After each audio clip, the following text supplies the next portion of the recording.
நமஸ்காரம். எல்லாரும் எப்படி இருக்கீங்க?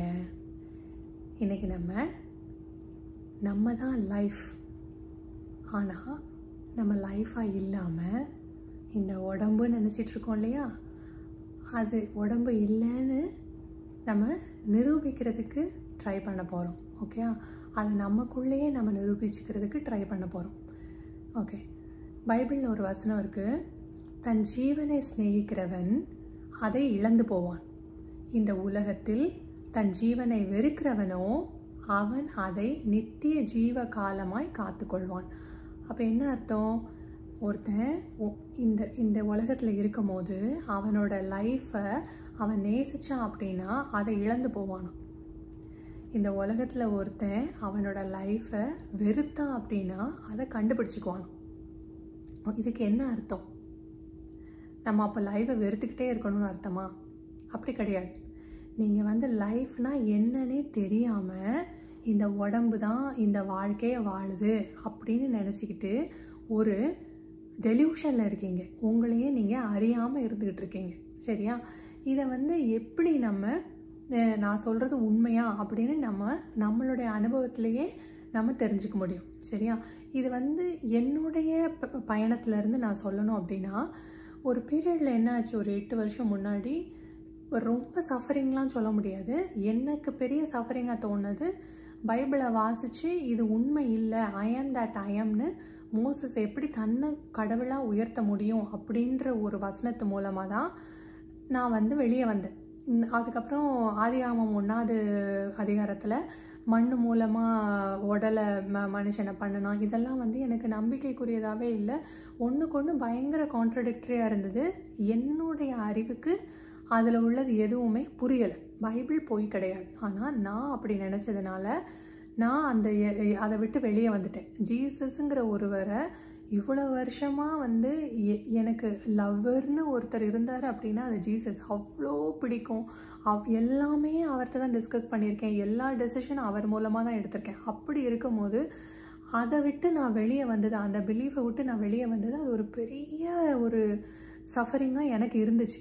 அப்போது அந்த சஃபரிங் வந்ததுனால இதை விட பெரிய சஃபரிங்லாம் எனக்கு வேறு எதுவும் இல்லை. ஆனால் அந்த ஒரு லவ் நம்மளை விட்டு போகும்போது உங்களுக்கு எவ்வளோ தூரம் எனக்கு புரியும்னு தெரியல. அந்த லவ் அவ்வளோ ஒரு அத்தனை வருஷமாக இருந்த லவ் இல்லையா, திடீர்னு அது போன உடனே எதுவுமே இல்லாத மாதிரி ஒன்று. ஆனால் ஒரு ஃப்ரீடம் இருந்தது, ஆனால் எதுவுமே இல்லாத மாதிரி ஒரு உணர்வு. அப்போ எதுவும் ஒன்று இருந்தே ஆகணும், எதுவுமே இல்லாமல் எப்படி இருக்க முடியும்? இதே தான் அந்த சர்ச்சில் இருந்தபோது எல்லாமே ஒன்றுமே இல்லை அப்படிங்கிற மாதிரி இருந்தது. இன்னும் ஒரு பாயிண்ட்டே இல்லை, எதுக்காக நம்ம வாழ்கிறோம் அப்படின்னு இல்லை. பிள்ளைங்க இருக்காங்க, வீட்டில் அவங்க இருக்காங்க, எல்லாருமே அவங்களுக்கு சமைக்கணும், அவங்கள பார்த்துக்கணும், அம்மாவை ஆயிட்டோம் இல்லையா, அந்த ஒரு பொறுப்பு இருந்தாலும் மனசுக்குள்ளே தெரியுது, இப்போ என்ன எல்லாம் வளர்ந்துட்டாங்க, இனிமே என்ன வந்தால் நல்லது தானே, சாவு வந்தால் நல்லது தானே, அது ஒரு சந்தோஷம் தானே, இப்போ இருந்து என்ன பண்ண போகிறோம், இதே ஒரு எண்ணம். ஆனால் எது ஒன்று இருக்குன்ற அந்த தேடுதல் என் மனசுக்குள்ளே இருந்துகிட்டே இருந்தது. ஆனால் அந்த தேடுதலை நோக்கி இந்த கான்ஷியஸ்னஸ் என்னை கூட்டிகிட்டு போச்சு. நீ யாருன்னு தெரிஞ்சுக்கோன்றது எனக்கு தெரியல, நான் யாருன்னு தெரியணுன்னே நான் இந்த பயணத்துக்கு வரல. ஹோலி ஸ்பிரிட் என்னது, ஹோலி ஸ்பிரிட்னா யாருன்னு தெரிஞ்சுக்கிறதுக்கு மூலமாக இந்த பயணத்துக்குள்ளே நான் வந்தேன். அப்போது என்னோடய வாழ்க்கையை நான் வெறுத்துட்டேன். இது எதுக்கு இந்த வாழ்க்கை அப்படிங்கிற மாதிரி வெறுத்ததுனால தான் இதுக்குள்ளே என்ன இருக்கோ ஒரு உண்மை இருக்குதுன்னு நான் தேடுறதுக்காக உள்ளே வந்தேன். அப்போது உள்ளே வந்தப்போ கண்ணை மூடி நான் ஒரு நிமிஷம் என் கூட சைலன்ஸில் இருங்க, கண்ணை மூடுங்க, சைலன்ஸில் இருங்க, எல்லாத்தையும் ட்ராப் பண்ணிடுங்க. இந்த உடம்பு நீங்கள் இல்லை, இந்த மனசு நீங்கள் இல்லை, உங்களோட எல்லா டியூட்டிஸ், கடமைகள், உங்களோட பிரச்சனைகள், உங்களோட எண்ணங்கள் எல்லாத்தையும் தள்ளி வச்சுட்டு அமைதியாக இந்த இடத்துல இருங்க. இதில் நீங்கள் இருக்கிற ஒரு ஃபார்ம்லெஸ்ஸாக இருக்கீங்க இல்லையா, எந்த ஒரு உருவமும் இல்லை, எந்த ஒரு சத்தமும் இல்லை, எந்த இடமும் இல்லை, எந்த பேரும் இல்லை, எந்த நேரமும் இல்லை, எதுவுமே இல்லாமல் ஒன்று இருக்கு இல்லையா, அதுதான் நீங்கள். இந்த எதுவுமே இல்லைங்கிறது முதல்லே தெரியும். ஆனால் நம்ம மனசு விடாது. அது எப்படி எதுவுமே இல்லாமல் இருக்கும்? எதுவுமே இல்லாமல் இருக்கும். தெரிஞ்சு 8 வருஷம் கழித்து திரும்ப அது எதுவுமே இல்லை அப்படின்ற அந்த உறுதிக்கு இந்த 8 வருஷத்தில் ரொம்ப உறுதியாக்கப்பட்டிருக்கேன். ஏன்னா அதுக்குள்ளே இருந்து இருந்து இருந்து நம்ம கிரவுண்ட் ஆகும்போது நமக்கே தெரிஞ்சிடும் இந்த உடம்பு நம்ம இல்லை அப்படின்ட்டு. அப்போது அந்த ஒரு எண்டுக்கு நீங்கள் உள்ளே வரும்போது, அந்த சைலன்ஸ்க்கு வரும்போது என்னன்னா ரொம்ப டெட் எண்ட் ஆயிரும். இவ்வளோதான் வாழ்க்கை, இங்கேயோட முடிஞ்சு போயிடுது அப்படிங்கிற மாதிரி ஒரு டெட் எண்டுக்கு போயிடும். நான் இதுக்கு மேலே என்ன, இதுக்கு மேலே ஒன்றும் இல்லையா? மனசு கேட்கும், ஒன்று முடிச்சிட்டோன்னா அதுக்கப்புறம் என்ன அப்படின்னு கேட்கும். அது கேட்டுச்சு, இதுக்கப்புறம் என்ன? ஏன்னா எனக்கு தெரியுது நான் ஒரு டெட் எண்டில் இருக்கேன். என் லைஃப் ரொம்ப ட்ரையாக இருக்குது. இன்னுமுமே நான் கண்டுபிடிச்சிட்டேன் என்னோடய சைலன்ஸ், என்னோடய பீஸை கண்டுபிடிச்சிட்டேன். பட் ஸ்டில் என் மனசு சாவு வந்தால் எவ்வளோ நல்லாயிருக்கும் அப்படிங்கிற மாதிரி.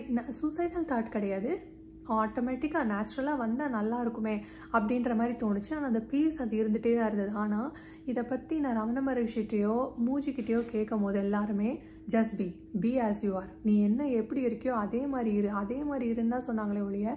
ஸோ நான் அதே மாதிரி இருந்துகிட்டே இருந்தேன், உள்ளேயே இருந்துகிட்டே இருந்தேன். ஆனால் அதுக்கு ஒரு பீரியட் வரும், உங்களை அறியாமல் உங்கள்கிட்ட இருந்து அந்த லைஃப் எக்ஸ்ப்ரெஸ் ஆகும். ஏன்னா அந்த கண்டிஷனிங் பண்ணப்பட்டிருக்கீங்க இல்லையா, இந்த உடம்பு தான் நீங்கள், இந்த மனசு தான் நீங்கன்னு கண்டிஷன் பட்டிருக்கீங்க. இதில் இருந்து வெளியே வர்றதுக்கு அத்தனை வருஷம் ஆகும். ஒன்ஸ் வெளியே வந்துட்டுனா அந்த லைஃப் அதுவே தன்னால் எக்ஸ்ப்ரெஸ் பண்ணும். நீங்கள் அதுக்காக எந்த முயற்சியுமே எடுக்க வேண்டாம். ஆனால் எக்ஸ்ப்ரெஸ் பண்ணும்போது அதை நீங்கள் அப்படியே அது போக்கில் நீங்கள் விட்டுறணும். இப்போ என்ன ஆகும்னா, இந்த வாழ்க்கையை ரொம்ப பிடிச்சி ஒருத்தன் வாழ்கிறான்னு சொல்கிறான்ல, எனக்கு தெரிஞ்சு அப்படி ரொம்ப பிடிச்சி யார் வாழ்கிறாங்கன்னு எனக்கு தெரியல. ஒரு உடம்புன்னு வரும்போது அதில் அந்த சிக்னஸ் வருது, மென்டல் ப்ராப்ளம் வருது, ஃபிசிக்கல் ப்ராப்ளம் வருது. இப்படி இருக்கும்போது ரொம்ப பிடிக்குமா? நான் இப்போ சிலர் பார்த்துருக்கேன், அவங்களுக்கு பிடிக்க தான் செய்யும். இன்னும் நான் நிறைய வருஷம் வாழணும் அப்படிலாம் சொல்கிறத நான் கேட்க தான் செஞ்சுருக்கேன். ஆனால் இந்த உடம்பு நீங்கன்னு இந்த ஐடென்டிஃபிகேஷனோட கான்ஷியஸ்னஸ் வாழுது இல்லையா, கான்ஷியஸ்னஸ் தன்னை மறந்து இந்த உடம்போட ஒட்டிட்டு இந்த உடம்பு தான் நான் வாழும் போது இதுக்கு நித்திய ஜீவன் கிடையாது. இது என்னாகும், அந்த சைக்கிள், அந்த பர்த் அண்ட் டெத் சைக்கிளில் போய் வந்துக்கிட்டே இருக்கும். சரியா? இதனால் அந்த சஃபரிங்க்கு ஒரு எண்டே இருக்காது. அப்போ இந்த ஒரு சஃபரிங்க்கு ஒரு முடிவு போடணும் அப்படின்னா நீங்கள் யாருன்னு தெரிஞ்சுக்கிறது தவிர வேறு எந்த சொல்யூஷனுமே கிடையாது. அப்போது நான் சொல்கிறேன் இல்லையா, உலகத்தில் நிறைய பேர் நான் பார்த்துருக்கேன். கொஞ்சம் பேர் எப்படின்னா, சாவு எப்போ வந்துடும், நல்லா இருக்குமே சாவு வந்தான்னு இருப்பாங்க. இன்னொருத்தர் பரவாயில்ல நான் நிறைய வருஷம் வாழணும். ஆனால் அந்த நிறைய வருஷம் வாழணும்னு சொல்கிறவங்க கிட்ட நான் பார்த்த வரைக்குமே அவ்வளோ ஒரு கஷ்டத்தோடு வாழ்வாங்க. ஆனால் இன்னும் வாழணும்னு நினைப்பாங்க. அது எதுக்குன்னு எனக்கு புரியவே புரியாது. ஏன்னா எந்த கஷ்டமுமே இல்லாமல் எனக்கு வாழணுன்ற ஆசை இல்லாமல் இருந்தது. ஆனால் அவங்களுக்கு அவ்வளோ கஷ்டம் இருக்குது, ஆனால் அவங்களுக்கு வாழணுன்ற ஆசை இருக்குது. இது எப்படின்னா, அவங்க எப்படி யோசிப்பாங்கன்னா, என் லைஃப் அவங்க லைஃப்பை கம்பேர் பண்ணும்போது என் லைஃப் எவ்வளோ பரவாயில்ல, இவங்க லைஃப்பை கம்பேர் பண்ணும்போது என் லைஃப் எவ்வளவோ பரவாயில்ல. அவ்வளவு கஷ்டத்தில் போயிட்டுருப்பாங்க, தினம் வேதனை அனுபவிச்சுட்ருப்பாங்க. இந்த இந்தியா மாதிரி இடங்கள்லாம் பார்க்க போனால் அடி உதையெல்லாம் வாங்கிட்டு இருப்பாங்க. இது போக மென்டல் சஃபரிங், ஓகே, அவ்வளோ கஷ்டப்படுத்துவாங்க, அவ்வளோ பேசி அப்படி கஷ்டப்படுத்துவாங்க. பட் ஸ்டில் அவங்களுக்கு அந்த அந்த அந்த ஒரு கஷ்டமான இடத்துல இருந்து வெளியே வரணுங்கிற எண்ணம் கூட தோணவே தோணாது. ஏன்னா அந்த கஷ்டத்துக்கு அவங்க பழகிட்டாங்க. ஓகே, இது என்னோடய லைஃப், நான் இந்த கஷ்டத்தில் இருந்துக்கிறேன். இது உங்கள் லைஃப் கிடையாது. உங்கள் லைஃப் இன்னும் பெருசாக இருக்குது. வெளியே பாருங்கள், ஃபுல்லாக இந்த ப்ரெசன்ஸ் ஃபுல்லாகவே நீங்கள் தான், உங்களுக்குள்ளது கிடையாது. நீங்கள் தான் இந்த ப்ரெசன்ஸே. மைன்னு சொல்கிறீங்களே, இது ஐயா மாறணும். உங்களோடது எதுவும் இல்லை, நீங்கள் தான் எல்லாமே அப்படிங்கிறத மாறிட்டுனா உங்களுக்கு எல்லாமே சந்தோஷமாக மாறிடும். அப்போ நீங்கள் என்ன பண்ணுறீங்க, இப்போ ஒரு ரோல் எடுத்துக்கிறீங்க. எப்படின்னா, ஒரு விக்டிம் ரோல், நான் பாவம் அப்படின்னு ஒரு ரோல் எடுத்துக்கிறீங்க. அதுக்கப்புறம் நான் எல்லாத்தையும் இவங்களுக்காக சாக்ரிஃபைஸ் பண்ணிட்டேன் அப்படின்னு நீங்கள் இன்னொரு ரோல் ப்ளே பண்ணுறீங்க. இன்னொரு ரோல் என்ன ப்ளே பண்ணுறீங்க, இந்த பர்சன் ரோல். நான் இந்த உடம்பு, நான் இப்படி தான், நான் அப்படி தான் அப்படின்னு இந்த பர்சன் ரோல். இப்படி பல வகையான ரோல் எடுத்துகிட்டு உங்களுக்கு உண்மையான நேச்சர் என்னன்றதே மறந்து நீங்கள் ஒரு டெலியூஷனரி ஒரு ரோலில் இருந்துகிட்ருக்கீங்க. ஓகேயா? இதுக்கு பேர் என்ன சொல்லுவாங்கன்னா,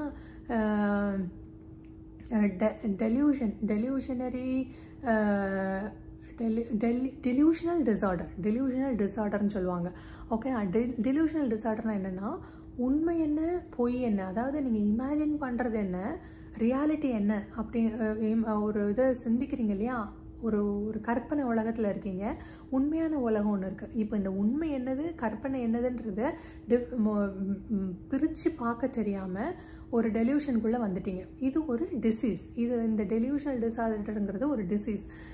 டிசீஸ்னால் என்னது? டிஸ்கம்ஃபர்ட். நீங்கள் ஒரு கம்ஃபர்டபுளாக இல்லை நீங்கள், ஆனால் நீங்கள் உங்கள் மனசை ஏமாற்றிட்டு இருக்கீங்க நீங்கள் கம்ஃபர்டபுளாக இருக்கீங்க அப்படின்னு சொல்லிட்டு. இந்த டிஸ்கம்ஃபர்ட்டில் இருக்கீங்கன்றதையே மறந்து நீங்கள் இந்த லைஃப்க்கு நீங்கள் பழகி, ஓகே இது இருக்கட்டும், எனக்கு இது பிரச்சனை இல்லை, நான் இதை பழகிக்கிறேன், இந்த பெயினை நான் டீல் பண்ணிக்கிறேன் அப்படின்னே உங்கள் வாழ்க்கையை வாழ்ந்துட்டுருக்கீங்க. ஆனால் உங்களுக்கு ஒரு நல்ல லைஃப் இருக்குது. நீங்கள் தான் அந்த லைஃப், வேறு எங்கேயோ இல்லை அந்த லைஃப். நீங்கள் தான் அந்த லைஃப், நீங்கள் தான் அந்த லைஃப்னு நீங்கள் கண்டுபிடிக்கணும். இது எப்படின்னா, இந்த பெயினுக்கு பழகுறாங்கன்னு சொல்கிறேன்ல, இது எந்த அளவுக்கு வேர்ஸாக இருக்குதுன்னு பாருங்களேன். கோவிட் இருந்தப்போ என்னோடய நெய்பர் கிட்ட நான் பேசிகிட்டு இருந்தேன். அப்போ நாங்கள் 2 பேரும் ரொம்ப பார்த்துக்க கூட மாட்டோம், ஆனால் நாங்கள் 2 பேரும் சாப்பாடெலாம் மாற்றிக்குவோம். நான் அவங்களுக்கு கொடுப்பேன், அவங்க எனக்கு கொடுப்பாங்க, அந்த மாதிரி. அப்போ ஒரு தடவை பேசிகிட்டு இருக்கும் போது அவங்க சொல்கிறாங்க, இன்னும் கொஞ்ச நாளில் கோவிட்லாம் பழகி போயிடும் அப்படின்னு சொன்னாங்க. அது எப்படி பழகும் அப்படின்னு சொன்னேன். அந்த சொன்னேன் கண்டிப்பாக பழகும் அப்படின்னாங்க. எப்படின்னா, அவங்க செர்பியாவிலேருந்து வந்திருக்காங்க. செர்பியாவில் அவங்க செர்பியாவில் இருக்கும் போது யூஎஸ்ஏக்கும் செர்பியாவுக்கும் போர் நடந்துச்சு. அந்த போர் முதல்ல தொடங்கும் போது எப்படின்னா, எல்லாம் பயந்து போய் ஒரு அண்டர் கிரவுண்டில் எல்லாம் அந்த ஹோல் சிட்டியில் இருக்கவங்கெல்லாம் அந்த அண்டர் கிரவுண்டில் போய் சேஃபாக இருக்கணுங்கிறதுக்காக, ஏன்னா நிறைய பாம்பு போட்டுகிட்டே இருந்ததுனால சேஃபாக இருக்கணுங்கிறதுக்காக அந்த அண்டர் கிரவுண்டில் போய் இருந்திருக்காங்க. அப்புறம் ஒரு 1-2 வீக்ஸ் ஆகும்போது எல்லாருக்குமே இங்கேயே உட்காந்து நம்ம என்ன பண்ணுறது, எதுவுமே பண்ணல, போர் அடிக்க ஆரம்பிச்சிருச்சு இல்லையா. இவ்வளோ பெரிய வார் வெளியே நடந்துட்டு இருந்தால் கூட அவங்க அதுக்கு பயப்படாமல் அந்த அண்டர் கிரவுண்ட்லேருந்து வெளியே அவங்கவுங்க வீட்டுக்கு போயிட்டாங்களாம். அப்போ அவங்க வீட்டுக்கு போயிருக்கும் போது என்ன பண்ணுவாங்க, அங்கேயும் யூஎஸ் மாதிரி தான் கிளாஸ் விண்டோஸ் இருக்கும்.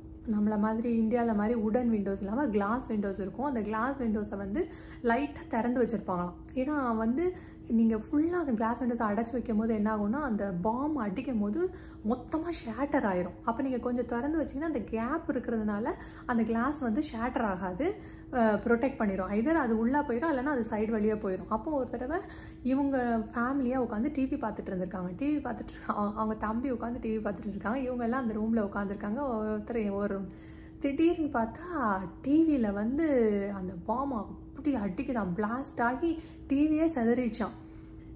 அந்த இடத்துல அழுத ஒரே ஆள் அவங்க தம்பி மட்டும்தானா. இவங்க எல்லாம் சிரிச்சிட்டு இருக்காங்களாம். நான் சொன்னேன், சும்மா பொய் சொல்லாதீங்க, அது எப்படி சிரிக்க முடியும், பாம் டிவியில் அடிச்சுதான் நீங்கள் சிரிச்சிங்களா, அது எப்படி முடியும் அப்படின்னா, இல்லை உண்மையிலே தான் நாங்கள்லாம் சிரிச்சுட்டு தான் இருந்தோம், வேறு என்ன பண்ணுறது, பாம் வந்துருச்சு, டிவி உடஞ்சிருச்சு, நாங்கள்லாம் சேஃபாக இருக்கோம், அப்போ சிரிக்க தானே வேணும் அப்படின்னு சொல்கிறாங்க. என்னால் நம்பவே முடியல. இந்த மாதிரி என்ன ஆகுனா, உங்களோட சிச்சுவேஷனுக்கு நீங்கள் பழகி கொஞ்ச நாளில் என்ன ஆகுனா, அது ரொம்ப அதாவது லைஃப் ஸ்டைலாகவே ஆகி போயிடும். உங்களுடைய ஓகே இதுதான் என் லைஃப், இப்படி தான் இருக்கும் அப்படின்னு நீங்களே டிசைட் பண்ணிக்கிறீங்க. இது உங்கள் லைஃப் கிடையாது.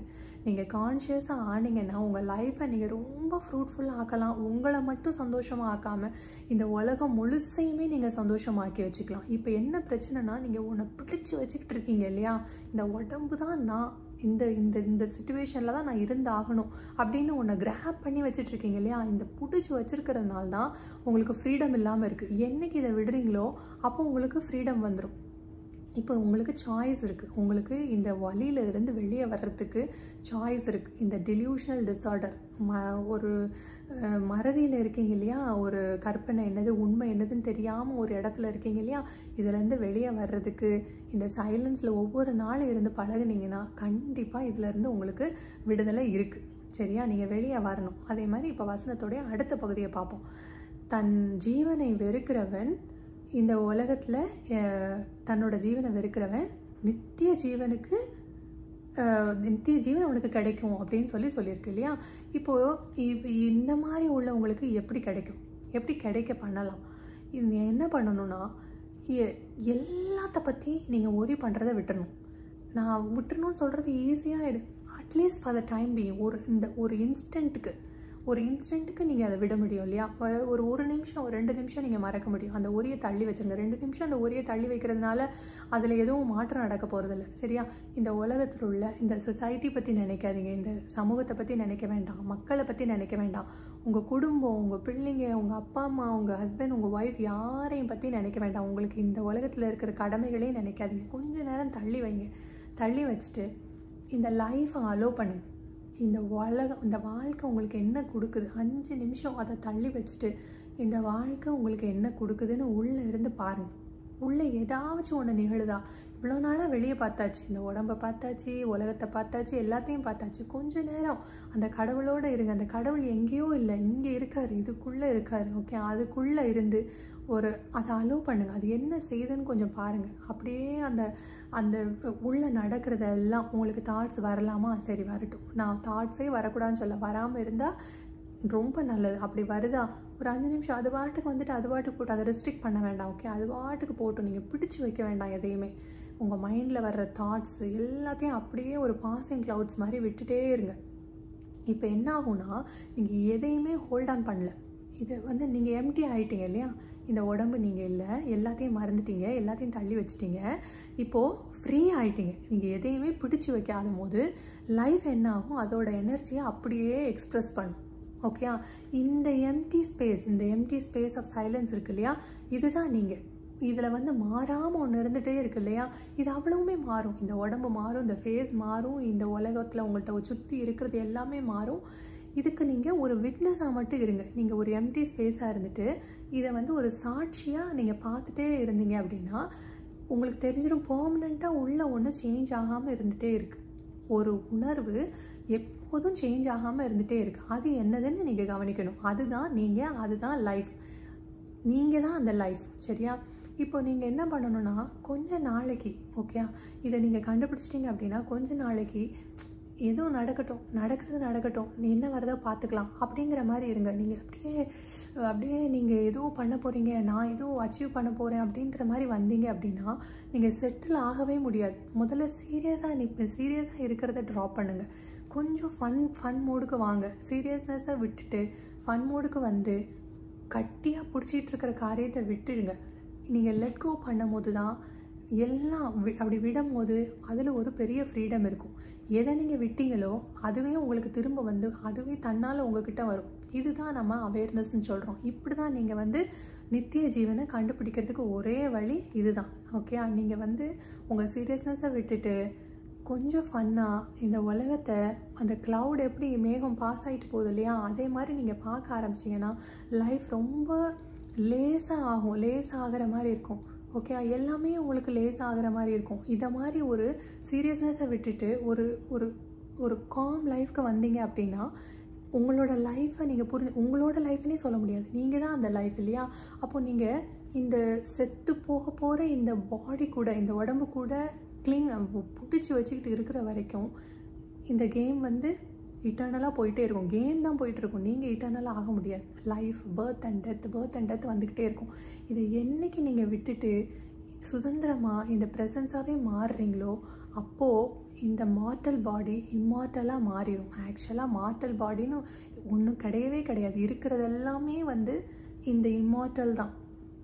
அழிந்து போகாத இந்த ப்ரெசன்ஸ் மட்டும்தான் இருக்குது. ஆனால் இந்த உடம்போடு நீங்கள் ஒட்டிகிட்டு இருக்கிறதுனால நீங்கள் என்ன நினச்சிட்ருக்கீங்க, அழிவுள்ள ஒன்று இருக்குது, அழிவில்லாதது ஒன்று இருக்குது, அழிவில்லாமையான ஒன்று மட்டும்தான் இருக்குது.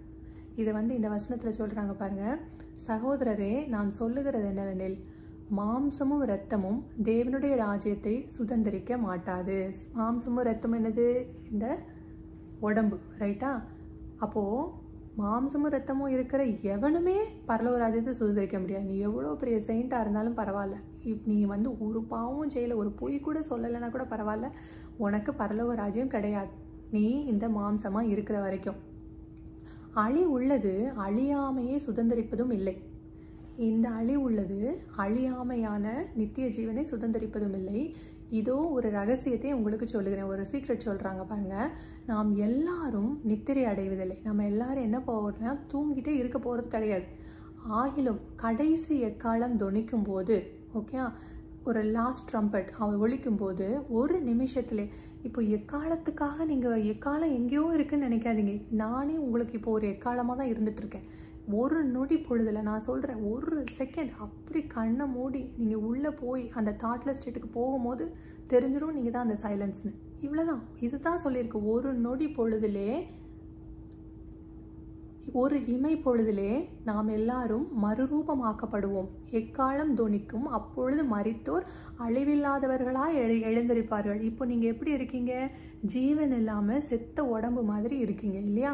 செத்ததாக தான் இருக்கீங்க, ஜீவன் இல்லை. ஏன்னா நீங்கள் தான் லைஃப்னு உங்களுக்கு தெரியல. இந்த உடம்பு தான் நீங்கள் நினச்சிட்டு இருக்க வரைக்கும் உங்ககிட்ட ஜீவன் இல்லை. எப்போ நீங்களே அந்த ஜீவன் உணர்றீங்களோ அப்போ தான் நம்ம மறுரூபமாக்கப்படுவோம். எப்படி மறுரூபமாக்கப்படுவோம்?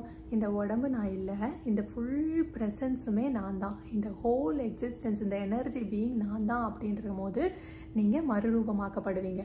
அப்போது அழிவுள்ளதாகிய இது அழியாமையையும் சாவுக்கேதுவாகிய இது சாவாமையையும் தரித்து கொள்ள வேண்டும். அப்படின்னு என்ன அர்த்தம்? இந்த உடம்பு நான் இல்லைன்னு தெரிஞ்ச உடனே இது என்ன, இந்த ப்ரெசன்ஸாகவே மாறிடுது, இந்த எனர்ஜி பீயிங்காகவே மாறிடுது. அப்போது அழிவுள்ளது அழியாமையாய் மாறிடுது. சாவுக்கேதுவானது எது? இந்த உடம்பு. இதுவும் என்ன ஆயிடுது? சாவாமையை தரித்து கொள்ள. அன்றைக்கி சொன்ன பார்த்தீங்களா, உங்களை வந்து நேக்கட் ஆக்குறதுக்காக இல்லை, ஆதாமேவாள் மாதிரி இன்னும் க்ளோத் பண்ணுறதுக்காக, இன்னுமே உங்களை தரிப்பிக்கிறதுக்காக. என்ன தரிப்பிக்கிறாரு? அழிவில்லாமையாகிய இந்த எனர்ஜி பீயிங் தான் நீங்கன்னு உங்களை தரிப்பிக்கிறதுக்கு, தரித்து கொள்ளவே. அதுதான் இங்கே சொல்லியிருக்கு. இது சாவாமையையும் தரித்து கொள்ள வேண்டும். அழிவுள்ளதாகிய இது அழியாமையையும் சாவுக்கேதுவாகிய இது சாவாமையையும் தரித்து கொள்ளும் போது மரணம் ஜெயமாக விழுங்கப்பட்டது என்று எழுதியிருக்கிற வார்த்தை நிறைவேறும். மரணம் எப்படி விழுங்கப்பட்டதா? ஜெயமாக விழுங்கப்பட்டது. எப்படி? இந்த உடம்பு நீங்கள் இல்லைன்னு இப்போவே முடிவாயிட்டு நீங்கள் இந்த ப்ரெசன்ஸ் தான். இனிமேல் இது போனாலும் போகாட்டாலும் இதை பற்றி உங்களுக்கு கவலை கிடையாது. ஏற்கனவே மரணம்ங்கிற ஒன்று ஜெயமாக விழுங்கப்பட்டது. இனிமேல் உங்களுக்கு மரணம் கிடையாது. ஏன்னா நீங்கள் பிறக்கவே இல்லை, இந்த உடம்புன்னு ஒன்று இல்லவே இல்லை. இதெல்லாம் உங்கள் கனவில் இருக்குது. அப்போது பிறப்பும் இல்லை இறப்பும் இல்லைன்னு எப்போ இந்த எனர்ஜியாக நீங்கள் மாறுறீங்களோ, ஓகே, அழியாமையாகி இதாக நீங்கள் மாறுறீங்களோ அப்போ நீங்கள் இம்மார்டல் ஆயிடுறீங்க. நீங்கள் இட்டர்னல் நித்தியமாக வாழ்ந்துகிட்டே இருப்பீங்க. ஆனால் இந்த உடம்பு தான் நான்ற அந்த அறியாமையிலிருந்து விலகி இந்த முழு இந்த பீயிங் தான், இந்த ப்ரெசன்ஸ் தான் நான் அப்படின்னு சொல்லி அந்த இக்னரன்ஸில் இருந்து ஒரு ஞானத்துக்கு வந்துடுவீங்க. அறியாமையிலேருந்து ஒரு ஞானத்துக்கு வந்த உடனே இந்த பிறப்பின் இறப்பின் அந்த சைக்கிள் இருக்கு இல்லையா, அதிலிருந்து அந்த சக்கரத்துலேருந்து முற்றிலுமாக உங்களுக்கு விடுதலை கிடச்சிரும். இந்த உலகத்தை நீங்கள் உடம்பாக இல்லாமல் இந்த ப்ரெசன்ஸாக இருந்து நித்திய காலமாக சந்தோஷமாக என்ஜாய் பண்ணலாம். சரி, இன்றைக்கி லைஃப் பற்றி பார்த்துட்டோம். லைஃப்னால் அப்போது ஒரு ஹீரோ வரணும் இல்லையா? அப்போது ஹீரோ யார்? நம்ம ஹீரோ முல்லா நஸ்ருதீன் பார்க்கலாம். என்ன சொல்கிறான்? ஓகே, நான் ஒரு பெரிய ஹீரோ தெரியுமா அப்படின்னு ஃப்ரெண்ட்ஸ்கிட்ட போய் கேட்குறான். நீ எப்படி ஹீரோ? நீ எந்த படத்துலையும் நடிக்கலையே? இல்லை நான் உண்மையிலே ஹீரோ தான். எப்படி சொல்கிற அப்படின்னோடனே, அதாவது என் கேர்ள் ஃப்ரெண்டுக்கு பர்த்டே இருந்துச்சு. அப்போ என் கேர்ள் ஃப்ரெண்ட் சொன்னால், நீ மட்டும் எனக்கு ஏதாவது கிஃப்ட் வாங்கிட்டு வந்துட்ட அப்படின்னு வச்சுக்கோங்க, நான் சந்தோஷத்துலேயே செத்துருவேன் அப்படின்னு சொல்லி சொன்னான். அதனால் நான் அவளுக்கு கிஃப்டே வாங்கிட்டு போகல. அவள் உயிரை நான் காப்பாற்றிட்டேன்ல, அப்போ நான் ஹீரோ தானே அப்படின்னு கேட்டாலாம். See you tomorrow. Bye.